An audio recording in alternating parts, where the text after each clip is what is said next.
Eh bien salut tout le monde, aujourd'hui on se retrouve pour une toute nouvelle vidéo à Fantasyland. Ça fait extrêmement plaisir de vous retrouver dans ce parc. Là comme vous voyez le parc est vide, voilà, on a privatisé le parc. C'est pas vrai du tout. Je suis au parc pour 2 jours pour un séjour. En gros on a passé la première journée aujourd'hui. Ce soir on séjourne à l'hôtel Matamba du coup à côté de Black Mamba, l'Inverted Coaster B&M. Et du coup voilà on se promène un petit peu dans le parc avant d'aller à l'hôtel. Et enfin voilà ça permet d'avoir vraiment des vues assez incroyables du parc à la tombée de la nuit avec un coucher du soleil. C'est vraiment magnifique. Donc du coup ça y est voilà on vient tout juste de rentrer dans notre chambre d'hôtel. Alors franchement l'hôtel en lui-même est très beau et il est aussi assez grand. Avec Crémy là tu t'éclates là du coup sur la télé là. Je m'instruis. Tu t'instruis, tu comprends si vite les gens ou pas? Ouais. Ok nickel, moi je connais pas l'allemand. Moi non plus. Ah bah ok voilà, bon bref. Mais en tout cas bon la chambre elle est assez franchement sympa. On a un grand lit ici. On a une vue, bon la vue c'est le problème, on a ça qui cache un petit peu là. Mais bon, on n'a pas la vue sur le parc malheureusement. Enfin je pense que si on regarde un peu vers la gauche on peut voir une partie de Black Mamba. Mais on n'a pas une vue voilà franchement incroyable non plus sur le parc. Mais la chambre en elle-même je trouve que ça va, elle est franchement correcte, elle est assez bien thématisée. Donc là du coup nous allons aller manger, juste après du coup bon on va dormir et puis on se retrouve demain matin pour simplement aller à la découverte du parc Fantasyland. Bon moi du coup j'ai déjà découvert, mais du coup pour vous faire découvrir Fantasyland.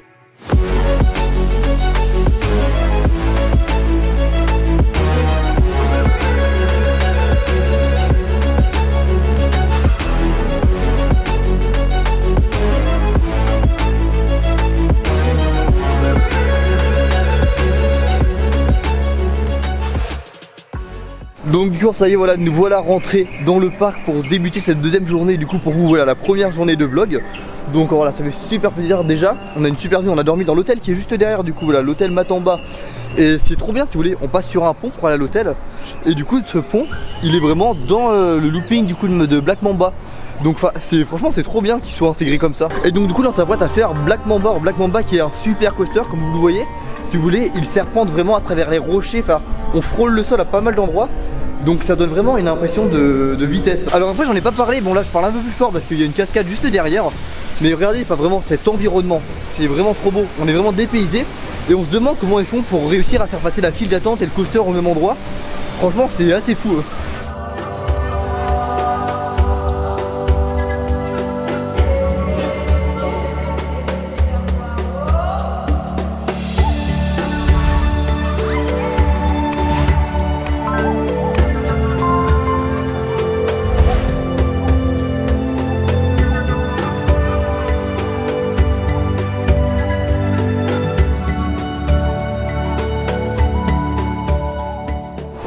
Alors après je m'excuse pour la vidéo si vous voulez, il n'y aura pas de on-ride du tout du coup dans cette vidéo. Je n'ai même pas pris la GoPro. Tout simplement car Fantasyland simplement il faut savoir que les on-ride sont interdits. C'est un peu comme Nigloland. Donc du coup là ça va être une vidéo sans on-ride. Mais c'est pas grave, des fois en même temps les off-ride c'est aussi beau que les on-ride. Donc là on est dans une Madhouse, si vous voulez, qui est au niveau de l'entrée du parc vers Berlin. Avec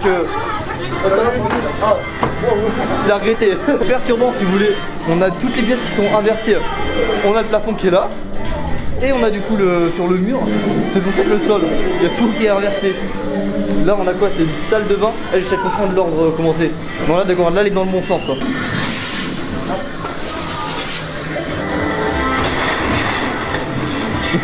Waouh, quel flow incroyable. Donc du coup là on est dans la zone de Berlin si vous voulez avec l'allée principale. Et on peut voir ils ont commencé un petit peu à mettre les décorations pour Wintertraum juste en haut. En gros Wintertraum tout simplement c'est la saison hivernale à Fantasyland. Si j'ai l'occasion franchement j'y retournerai pour vous filmer ça. Et puis là du coup nous rentrons dans la nouvelle zone de Rookburg. C'est vraiment incroyable si vous voulez, c'est un flying coaster de chez Vekoma mais surtout qui est avec une intégration avec un niveau de détail qui est énorme. Là en gros on passe dans un petit sas pour s'habituer à l'univers steampunk. Et attention là ce qui arrive c'est incroyable. Regardez ces décors de malade, vraiment.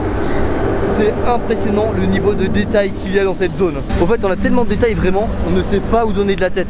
Il y a tellement d'endroits où regarder que, enfin vraiment comme je dis, on ne sait pas. Avec la musique, avec la fumée, enfin tout y est vraiment pour être à fond dans l'ambiance de cette zone. Mais on a juste à regarder, juste derrière, ils ont carrément construit du coup des immenses murs pour du coup nous plonger, enfin vraiment nous absorber dans une zone vraiment dédiée au steampunk. Et franchement mais le résultat il est bluffant, vraiment il est bluffant de par la grandeur des décors. Et en gros le principe d'un flying coaster, pour tous ceux qui ne connaissent pas si vous voulez, c'est comme un inverted si vous voulez. Du coup on a le rail au-dessus de notre tête.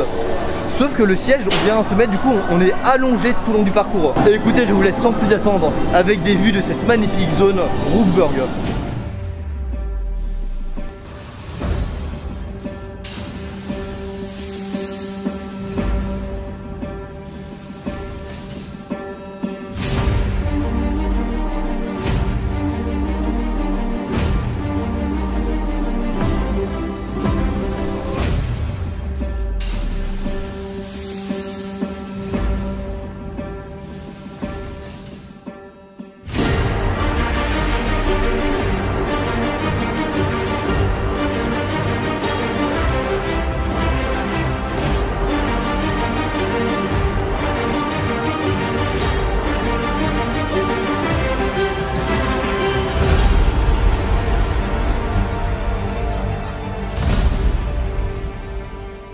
Alors du coup nous sortons de Fly. Alors franchement la vue de malade qu'on a d'ici, bah, vous voyez la zone comment elle est immense. Et le fait, comme je dis un peu plus tôt, du coup qu'elle soit complètement encerclée par des grands bâtiments, bah vraiment ça nous enferme vraiment dans un univers spécial. Et on a même l'impression, si vous voulez, comme étant donné que c'est un petit accès par lequel on se rentre, ça fait un sort de sas, ça fait limite un parc dans un parc en fait. On a l'impression, on n'a même pas l'impression d'être à Fantasyland. En fait c'est tellement immersif, on a vraiment l'impression d'être dans l'endroit à part entière, je sais pas si vous comprenez. Et dans cette zone, si vous voulez, du coup, on a déjà le coaster qui est ici. On a également un restaurant, on a une boutique je crois, et on a également du coup un hôtel. Alors l'hôtel on s'en rend même pas compte, mais derrière les façades là voilà, à côté du coaster, entre les rails, il y a un hôtel.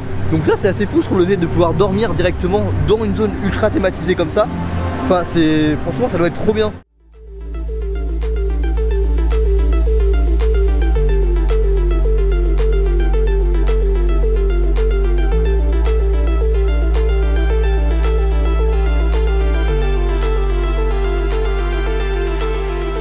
Donc du coup tout de suite nous allons faire Winja Sphere et Winja Sport. Voilà, on est dans la partie indoor. Et franchement c'est deux attractions qui valent vraiment le coup. On a des éléments très surprenants tout au long du parcours. Du coup je vais pas tout vous raconter les éléments qu'il y a dedans, car c'est surprenant. Et franchement j'étais même content de ne pas savoir exactement qu'est-ce qu'il y allait avoir, car c'est des choses qu'on ne retrouve pas dans les autres coasters de ce type.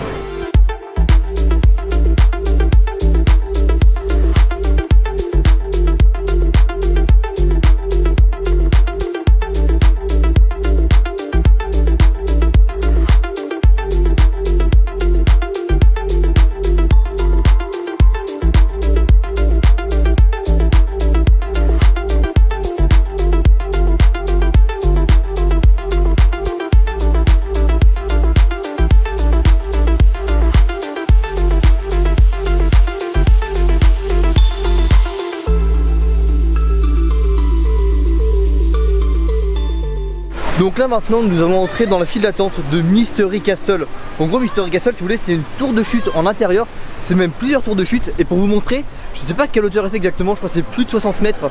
Et regardez il y a un énorme château tout derrière. Et en fait du coup tout le château c'est la tour de chute Mystery Castle. Donc vraiment l'intégration en elle-même est vraiment folle, car on dirait vraiment que le château a toujours été là en fait. Vraiment c'est super bien fait. Faire une grande tour de chute comme ça en intérieur, ça peut être assez marrant. Donc du coup ça y est, nous sortons tout juste de Mystery Castle. Alors franchement Mystery Castle c'est une tour de chute, bon je suis un petit peu déçu par rapport à ce que je m'attendais. Si vous voulez en gros il y a 3 cycles différents. Là on a eu un cycle très rapide si vous voulez, on a fait juste une seule vraie descente et une deuxième mais bon qui n'avait pas trop de sensations. Donc à voir si vous voulez avec un cycle un peu plus long. Mais en tout cas pour le cycle court, je suis pas hyper convaincu. Même si ça reste assez sympa et puis c'est surtout très spécial d'avoir une tour de chute comme ça à l'intérieur d'un château, enfin vraiment tout en hauteur. Ça fait une sensation vraiment bizarre. Et donc là tout de suite on va aller se rafraîchir au niveau de River Quest. En gros c'est le rafting qui est derrière. Et c'est le rafting franchement qui mouille le plus. Regardez bien là pour l'instant je suis pas trempé. Vous allez voir à la sortie ça va changer.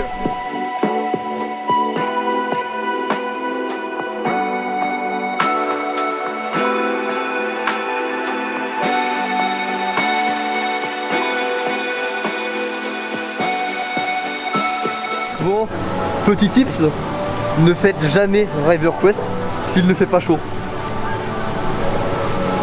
Voilà, est-ce qu'il y a besoin de dire plus de choses? Il est mouillé. C'est clairement le raft, mais vraiment, qui mouille le plus. Mais en fait, vous pouvez pas vous rendre compte à quel point vraiment se prend de l'eau quand on est dedans. Vous voyez par exemple une citerne d'eau. Bah, c'est comme si en fait on prenait une citerne d'eau et clairement on nous la lance dessus. Vraiment, c'est l'image qu'on peut avoir avec les vagues qu'on se prend dans cette attraction. Mais franchement, c'est très très fun. Le parcours est marrant.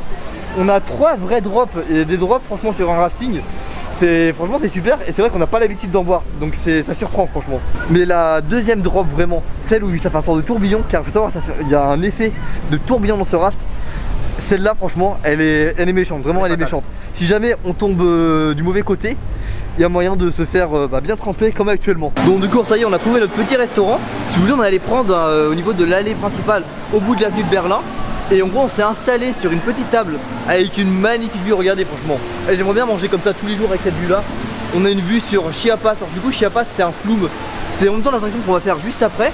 Et pour l'instant on va vous parler de la nourriture. La nourriture à Fantasyland franchement c'est très peu cher je trouve par rapport à d'autres parcs. Pour vous expliquer, on a chacun pris 2 parts de pizza. Les parts sont quand même bien grosses, je sais pas si on le verra sur la vidéo. Et par part c'était 4,50 €. Ce qui fait que pour 2 parts clairement on en a eu pour moins de 10 €. Donc clairement pour un free park, faut vraiment souligner car c'est vraiment pas cher.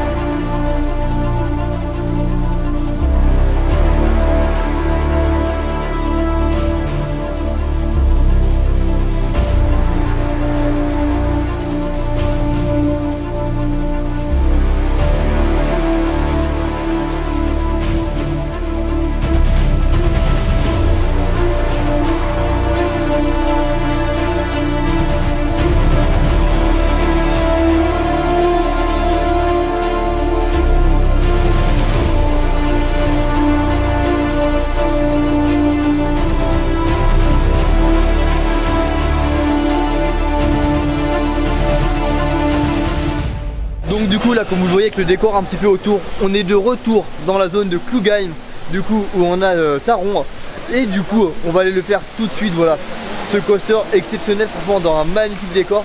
Alors pareil, je vais le placer très haut dans mon top de coaster, comme j'ai dit dans la vidéo plus tôt.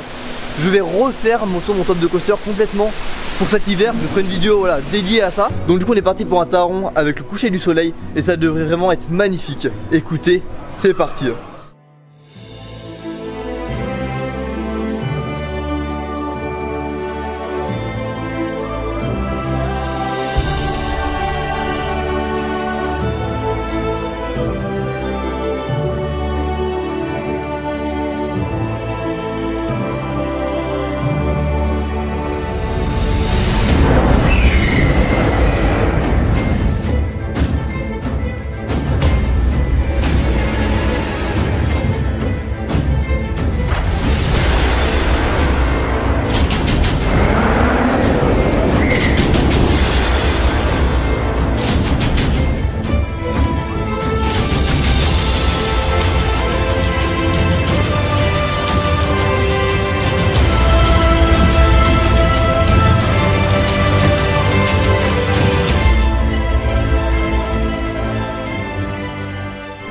Et c'est donc sur ces images que va se terminer cette vidéo à Phantasialand. Alors elle se termine au même endroit du coup où elle a commencé, dans la zone du coup de Taron. Alors on a fait le dernier tour de la journée dans le dernier train. Donc franchement ça a fait super plaisir. Et alors Phantasialand, mais que dire de ce parc vraiment. Il y a énormément de positifs, il y a un petit peu de négatifs, mais vraiment très peu voilà, par rapport aux positifs. Alors déjà la thématisation dans tout le parc en général, il faut qu'on en parle, enfin voilà, vous voyez juste cette zone. Autre chose de très surprenant si vous voulez, c'est que le parc est configuré vraiment intelligemment, c'est-à-dire qu'en lui-même il n'est pas très grand, et il est vraiment assez petit. Par contre, si vous voulez, toutes les attractions sont mises vraiment hyper intelligemment, hyper ingénieusement pour s'entremêler, et finalement ça se voit même pas. Par exemple on était au niveau de Black Mamba, tout à l'heure on a vu des cascades, on a regardé au dessus, en fait c'est Chiapas, mais on s'en rendait pas compte en soi si on était à la hauteur du sol. Il y a vraiment des attractions sous plusieurs étages on va dire dans ce parc, et c'est ça voilà qui est assez impressionnant quand on y arrive. Et c'est ça qui est bien dans ce parc finalement, c'est qu'il n'y a aucune attraction qui ressemble, enfin ce parc est vraiment des attractions uniques par rapport aux autres parcs, car elles ont tous des choses un petit peu originales. Les Windjazz, mais c'est des spinnings incroyables franchement, il y a des effets pendant le parcours, enfin c'est vraiment c'est fou. Et même les ride system en soi de Chiapas, le ride system de Chiapas est excellent.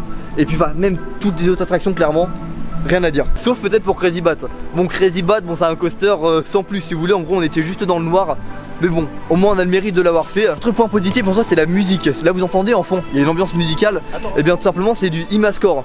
En gros Imascore tout simplement faut savoir que c'est eux qui s'occupent de la plupart des compositions de musique dans les parcs d'attractions. Et ils font des musiques très épiques un petit peu comme vous entendez.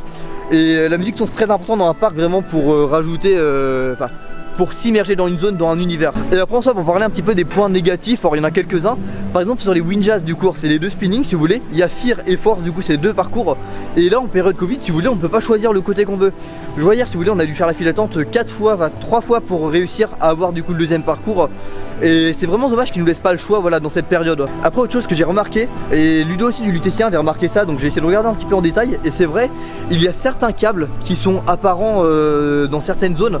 Et c'est vrai que c'est dommage en fait d'avoir des câbles apparents, surtout pour un niveau de Phantasialand en fait. C'est dommage d'avoir vraiment des détails comme ça et puis d'avoir des câbles apparents par endroit.